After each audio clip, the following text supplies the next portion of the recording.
Hi, hello, and welcome back to F1 Challenge VB. My name is Mephisto, and our epic journey through the history of Formula 1 continues today with the third round of the 1954 season, the Belgian Grand Prix. It was held on the 20th of June, it had 15 entries, 14 of them took part in the race, with half of them retiring for various reasons. The race consisted of 36 laps, completed in 2 hours 44 minutes and 42 seconds. Fangio started the race from pole, Gonzalez was second, third was Farina, Marimon fourth, and Hawthorne occupied the fifth spot on the grid. The race was won by Juan Manuel Fangio. Maurice Trintignant came home in second, 24.2 seconds later. Moss finished in third, 1 lap behind. Hawthorne gave his car to Gonzalez, who retired midway through the race, and thus he finished fourth, he was 1 lap down. And rounding off the top 5 was Pilet, who was also 1 lap adrift. The fastest time of the race was posted on lap 13. It was a 4-minute 25.5 second lap, and it was posted by Juan Manuel Fangio. So we're back at the fabulous Spa Francorchamps in the heart of the Ardennes Mountains. And the lap begins with a quick sprint down the hill, then up through Eau Rouge. Watch your speed when you crest the hill, as you can very easily lose traction. Next we come into Le Combe, a medium speed left-hander. There is a slight bank in the track here, so try to take advantage of that. Next we have Malmedy, a left-right chicane that drops away from you as you come into the right-hander, making it easy to lose control of the car. This is followed by the longest straight on the track, the Masta Straight, which ends with the Masta Kink. We then come into the very long right-hander called Stavelot, and just before the billboards is the road that leads into the town of Stavelot. This is followed by a series of high-speed corners, and next comes Blanchimont, a medium to high-speed corner. It can feel quite hairy as you try to keep the car on the road through here. And finally we come into La Source, a tight right-hand hairpin. Brake just before the billboards and make sure not to use too much power on the exit, as you can lose the car here.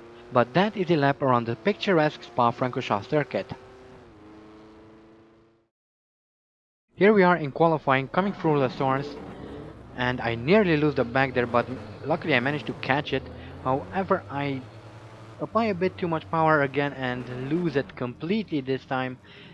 Trying to save it didn't quite work, and getting back on the track, it's losing a lot of time with that. Struggling to keep the car on the track, doesn't really want to go straight.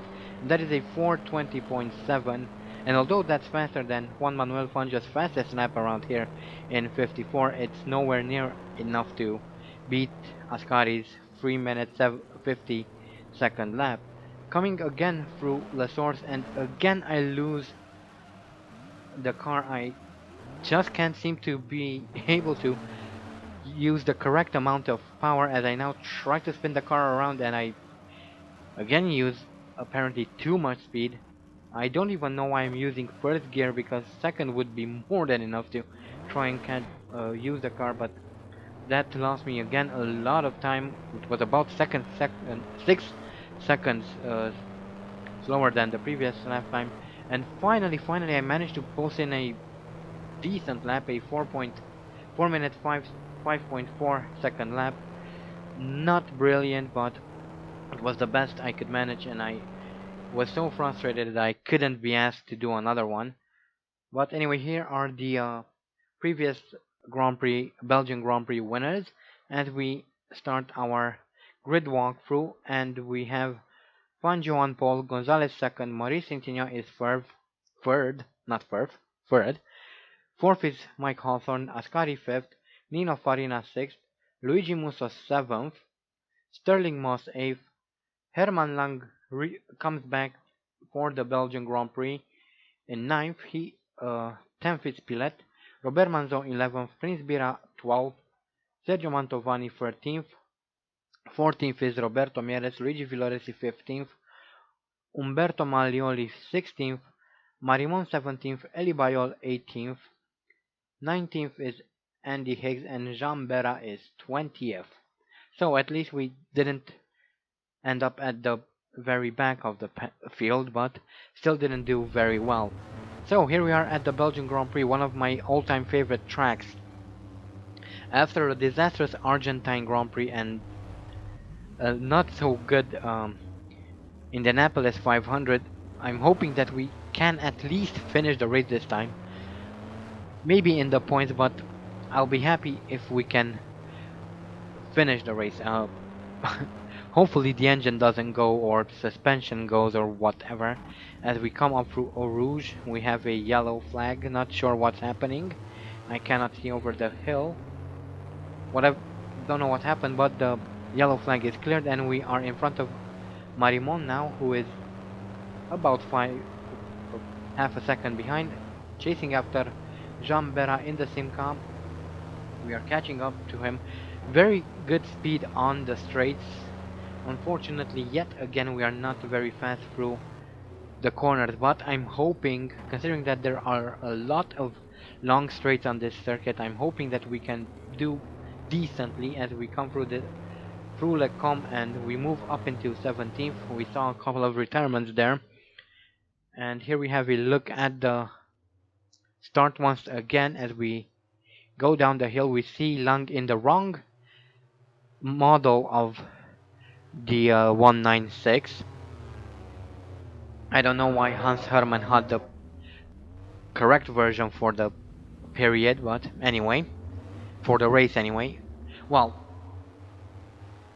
the Mercedes didn't actually race in either of the first three Grand Prix. They only came for the French Grand Prix, which is the next round. But anyway, here we see Fangio and with Hermann Lang behind them, him going very wide, losing control of the Maserati and crashing into the Ferrari of Mike Hawthorne, who loses control of his car, and there we see Fangio crashing into him. And here we have a look at Umberto Maglioli, who loses control of his Ferrari through La Carrière and crashes into the Ferrari of Nino Farina, loses his front left wheel, and he is out of the race. As we now come around through the Mazda King, sprinting down towards Stavelot, and later coming around to, for the very first time in the race, to through La Source, Sterling Moss manages to get in front of us, so we drop down to 12, and he pushes me wide, and I run over the flag guy.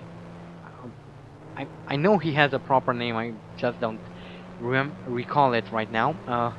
But yeah, I just killed a person. Thank you, Sterling Moss. And we are just about to overtake Luigi Villoresi again. Very good speed in this Mercedes on the straights. Where it cannot hold its own, it's through the corners, and unfortunately, because this is a circuit race, you have corners. Otherwise, it couldn't be called a circuit. It would be called a drag race or something. Coming around to finish lap 2 and brake for the hairpin, and Luigi Villoresi once again gets in front of us. We are down in 10th at the moment. We were in 9th, and Jean Berra manages to whoosh past us, so we drop further down to 11th. I tried to look at a maneuver, but I know I cannot hold my speed through Eau Rouge, so I just let him go. And we are now still chasing after Jean Berra as we come through Malmedy here, and he loses control through the right-hand part of the chicane, where it's very easy to do so through there. And later on we overtake Luigi Villoresi, but he regains the position through Stavelot. And we also see Hermann Lang, who we know from last race is struggling just about as much as we do to go through the corners. Hopefully we can get around him. Well, that will at least somewhat alleviate all the frustration we get from trying to control this absolutely beast of a car through corners. Can we do it? Yes, we can. So we overtake Hermann Lang, which is very, very nice, as we come through La Carrière here, and we see I forgot whose Ferrari that is, but anyway, one of the retirements in any case. And here we have another retirement. We see Jean Berra losing control of his Simca. There comes Sterling Moss, drives straight into the Simca and flips it over, and that is the end of his race. And that was Nino Farina coming around and loses control of the Ferrari. And here is a replay looking at him coming through La Carrière, tries to avoid the Simca but loses control of the Ferrari, drives up the dirt mound, and he is out of the race because there is no way he can rejoin the track. That hedge is actually a solid object and has a collision mesh, so he cannot rejoin. So that's the end of lap 3 as we come down the hill to finish it and start lap 4. Still quite early in the race. And now we are on lap 5 and we have a yellow flag, not entirely sure. Yeah, actually no, Maurice Trintignant is out of the Belgian Grand Prix. I'm hoping we'll get a replay, not a retirement. We got the retirement, we need a replay. Yes, we do. He comes through Lecombe, loses control of the car, goes over the fence and parks the car behind the Budweiser billboard there. So, lesson of the day: don't drink and drive. Especially don't drink and drive race cars, as Sergio Mantovani finally catches up to us and overtakes us, so we are now in 8th. There's a lot of position swapping, I can't keep track of everything. And we now come to overtake André Pilet and Sergio Mantovani as well, so we move up into 5th. This is a points scoring position, so maybe we can hold on to it, who knows.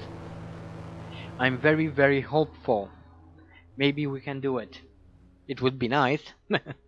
2 points would be very, very nice at this point. And here we see Villoresi losing control of his Maserati, flips it over the fence just like Trintignant did before him, and well, that is the end of his race. As we now come through Stavolo, Sergio Mantovani is right behind us, and I managed to keep him behind through the corner. Quite an amazing feat from my Mercedes there, but after a while I lost a bunch of positions. We are now down in 8th and slowly pulling away from André Pilet, which is quite outstanding. And we have a look at a replay of Elie Bayol, who loses control of his Simca, crashes into the fence and loses his front right, so he is out of the race. And we saw one of his teammates, we actually it was the one who Sterling Moss crashed into and flipped over, and his car was there for almost the entire race. Not entirely sure why, but oh well. So we are still in 8th on lap 7 and slowly pulling away from André Pilet, which is very, very nice. Lap 10 now, we are about 17 seconds in front of Pilet, and Onofre Marimon is out of the Belgian Grand Prix as well. So quite a few retirements here today. I'm hoping we'll have a replay, and yes, we do. And here comes Moss, and we see in the background that's Onofre Marimon in his Maserati. We can clearly see smoke coming out of the car. That's a clear engine failure, so unfortunately for Marimon, he is also out of the race. That's about half the field out of the race by this point, so hopefully there are only 2 more laps, so hopefully no one will retire, and no one did yet, at least. So we come through Stavolo. Ascari crosses the line to take the win of the Belgian Grand Prix. There's still about 2 minutes left in the race. That's about how long it will take to go to the source. But we finally come around. No one retired since then, and we get to finish in 7th with Pilet in 8th. 9th was Gonzalez, and Herman Lang is 10th. So both Mercedes managed to finish the race, which is absolutely fantastic for the Mercedes team. Ascari won, Prince Bira 2nd, Mieres 3rd, Mantovani 4th, and I didn't catch 4th and 5th. And here are the retirements. So, well, that was quite refreshing After two disastrous races, one in Argentina and one in the United States, we finally managed to finish a race, and quite high up the field. Yes, there were retirements and that helped, but we still managed to finish in front of three other people, so that's quite invigorating. Couldn't quite keep that fifth spot. It would have been nice, but didn't quite work out as it should have. But this is quite promising, I'd say. It's a good a step in the good direction anyway, so hopefully we can see more of this. I'm hoping that France, considering that it has a lot of long straights, will work to our advantage, but we'll have to see. So yeah, I'm quite pleased. No points, but at least we finished the race, so that's a very big plus. But anyway, here are the career statistics, and this was Andy's 36th Grand Prix. His best start is from first, has 2 pole positions, has posted 8 fastest laps, his best finishes in first, has completed 23 races, 22 of those were in the points, has won 13 Grand Prix, 2 of those were at the Indianapolis 500, has 3 world titles under his belt, has scored a total of 145 points, has retired 13 times, has experienced 751 out of 999 laps, has 4 bronze trophies, 2 silver trophies, 13 gold trophies, and as an extension 13 podiums. And here we have a look at the championship standings. Alberto Ascari takes the lead of the championship. Bera and Pilet sharing second with 8 points. Third is Umberto Maglioli, fourth is Eli Bayol. Those are the top 5 drivers. Everyone scoring points all the way down to 11th place, which is held by Maurice Trintignant. Sorry. Everyone scoring points all the way down to 12th place, which is Sterling Moss. And we are in 13th. So, not good, but not very bad either. Well, that was again not the best race, but at least we managed to finish the race, so that's quite encouraging. Hopefully we can have a few more of these. Again, I'm thinking that France should go quite well for us, considering that it's mostly composed of straights. There are 2 hairpins and 2 sort of medium to high speed corners, so that should work to our advantage. But anyway, that is it for this video. Don't forget to vote for next season's team. Link is in the description. I hope you guys enjoyed this video. Thank you all so much for watching. And as always, stay sharp.